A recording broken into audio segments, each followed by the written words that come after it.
నమస్తే. ఇన్నాళ్ళు నన్ను సపోర్ట్ చేస్తూ, ఎంకరేజ్ చేస్తూ మీ ప్రేమని నాకు అందిస్తున్న ప్రతి ఒక్కరికి కృతజ్ఞతలు. అలాగే ఈ వీడియో కూడా ఖచ్చితంగా మీకు ఉపయోగపడుతుంది. లైక్, షేర్ అండ్ సబ్స్క్రైబ్ చేసి మీ సపోర్ట్‌ని నాకు అందించండి. అలాగే ఈ వీడియో పట్ల మీకున్న అభిప్రాయాన్ని కామెంట్ సెక్షన్‌లో కామెంట్ చేసి తెలియజేయండి. ఇప్పుడు వీడియోని చూద్దాం.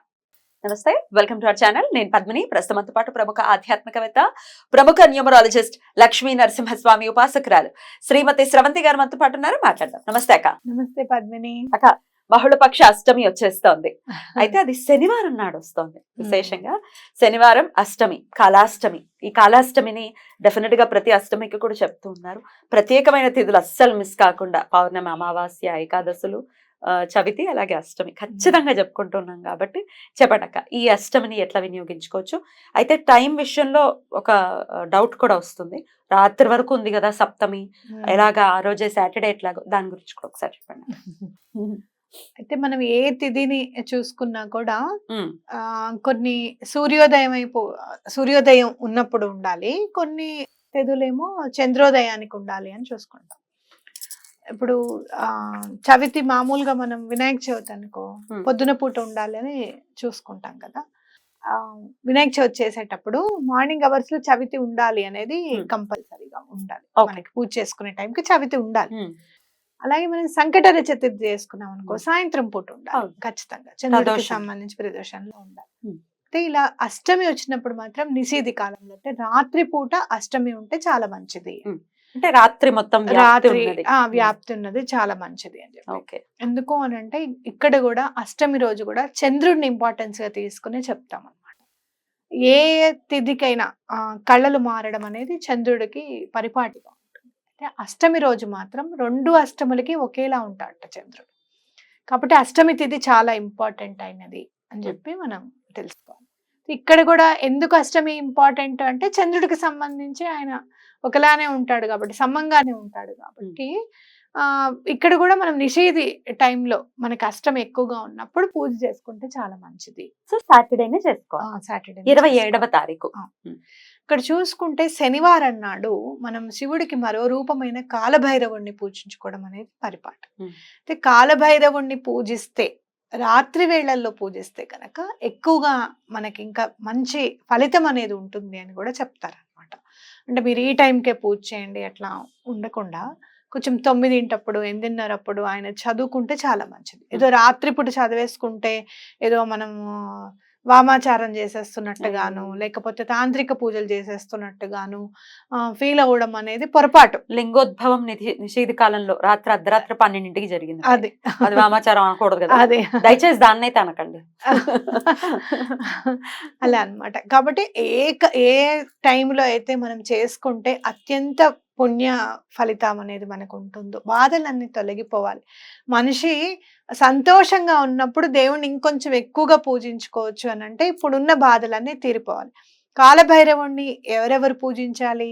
శని బాధలు ఎక్కువగా ఉన్నాయి, జాతకంలో శని మహర్దశ నడుస్తుందండి, అస్సలు బాగుండట్లేదండి, లేకపోతే బాగుందండి ఇంకా కొంచెం బాగుంటే ఇంకా పురోగతి అనేది ఇంకా ఉండాలి జీవితంలో అనుకున్నప్పుడు, లేదంటే ఏళ్ళనాటి శని ఉంది అని చెప్పి భయపడుతున్న వాళ్ళు, అలాగే అర్ధాష్టమ శని అనేది ఉంటుంది. అలాంటి బాధలు ఉన్న వాళ్ళు ఎవరైనా కూడా మనకి కాలభైరవుణ్ణి పూజిస్తే, శనికి ఏమి ఇష్టమో తెలుసా? శివుణ్ణి పూజించడం అంటే చాలా ఇష్టం ఆయనకి, శని భగవానుడికి. కాబట్టి కాలభైరవుణ్ణి పూజిస్తే, అందులో అష్టమి నాడు శనివారం వచ్చింది కాబట్టి మీకు శని త్రయోదశి ఎంతైతే ప్రాముఖ్యంగా ఉంటుందో శనివారం వచ్చిన అష్టమి కూడా అంతే ప్రాముఖ్యతను తీసుకొని మనము పూజించుకోవాలన్నమాట. మరి కాలభైరవుణ్ణి పూజించాలి అని అంటే మనకి బాగా అలవాటైనది కూష్మాండ దీపం. మీరు పొద్దునంతా ఉపవాసం ఉండే రాత్రి కూష్మాండ దీపం వెలిగించినా కూడా చాలా మంచిది. మాకు కుదరదండి, మాకు పొద్దున్నే ఉంటుంది, రాత్రి వరకు మేము జాబ్స్కి వెళ్తాము, లేకపోతే ఇబ్బంది అవుతుంది అనుకుంటే మీరు పొద్దున పూటైనా వెలిగించుకోండి. మరి అష్టమి లేదు కదక్క, పర్వాలేదా? అంటే శనివారం నాడు దీపం వెలిగించామన్న తృప్తి ఒకటి ఉంటుంది. రాత్రి పూట ఉంది కదా అష్టమి అని అన్నప్పుడు ఆ పొద్దున్నంతా కూడా మనం ఆయన స్మరణలో గడుపుతాం కాబట్టి రాత్రి ఏదైనా చదువుకున్నా పర్వాలేదు మీరు ఆఫీస్ నుంచి వచ్చేసి. కాకపోతే కూష్మాండ దీపం పెట్టినప్పుడు మాత్రం ఉపవాసం ఉండాలి, అన్నం తినకూడదు. ఖచ్చితం, అది మాత్రం ఖచ్చితంగా అన్నం తినకూడదు అనమాట. కాబట్టి అంటే అస్సలు చేయకుండా ఉండేదానికంటే ఇది ఏదో better. కొంచెం చేస్తే బెటర్ కదా అని అవును. చెప్తున్నా.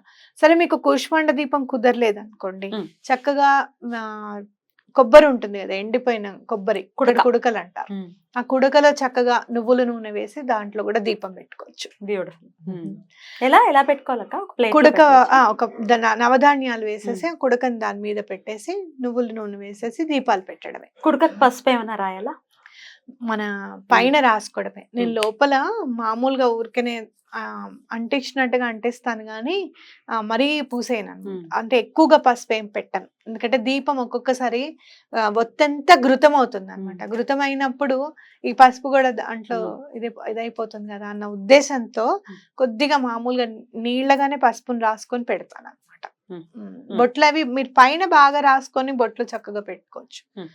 మీకు నిండుగా ఉండాలి, చాలా ఇష్టం అన్నప్పుడు మీరు ఇంకా నిండుగానే రాసుకోవచ్చు. మన హోమంలో వాటిల్లో పసుపు కుంకుమ ఎలా అయితే సమర్పిస్తామో అలానే అనుకొని చేసుకోవచ్చు అన్నమాట. రైట్. ఇక ఈ పూజలు ఇవన్నీ పక్కన పెట్టి డెఫినెట్ గా ఒక స్విచ్ వర్డ్ రూపంలో కూడా ప్రతి దానికి అందిస్తూ ఉన్నారు మీరు. పూజ చేయలేమండి, ఇంట్లో ఒప్పుకోలేని రకరకాల పర్స్పెక్టివ్స్ అనుకోవచ్చు, లేకపోతే రకరకాల పరిస్థితులు ఎగ్జాక్ట్ గా చెప్పాలంటే. ఇంట్లో ఒప్పుకోరు, అలవాటు లేదు, ఆనవాయితీ లేదు, ఓపిక లేదు, టైం లేదు. You take n number of reasons, you get n number of reasons. మరి దీన్ని కాంపన్సేట్ చేస్తూ, రీజన్స్ ని కాదు పూజని కాంపన్సేట్ చేస్తూ ఏదైనా స్విచ్ వర్డ్ ఉందా? మీరు చూస్తే గనక కాలభైరవుడి పూజలో మీరు చూస్తే గనక నేచర్ కి ఆయన కూడా చాలా ఇంపార్టెన్స్ ఇచ్చినట్టు అనిపిస్తుంది నాకు.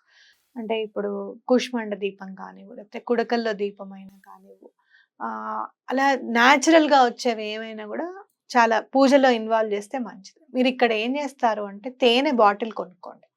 చిన్న బాటిల్ దొరుకుతుంది తేనెది, చక్కగా స్వచ్ఛమైన తేనె ఎక్కడ దొరుకుతుందో అక్కడే తీసుకోండి.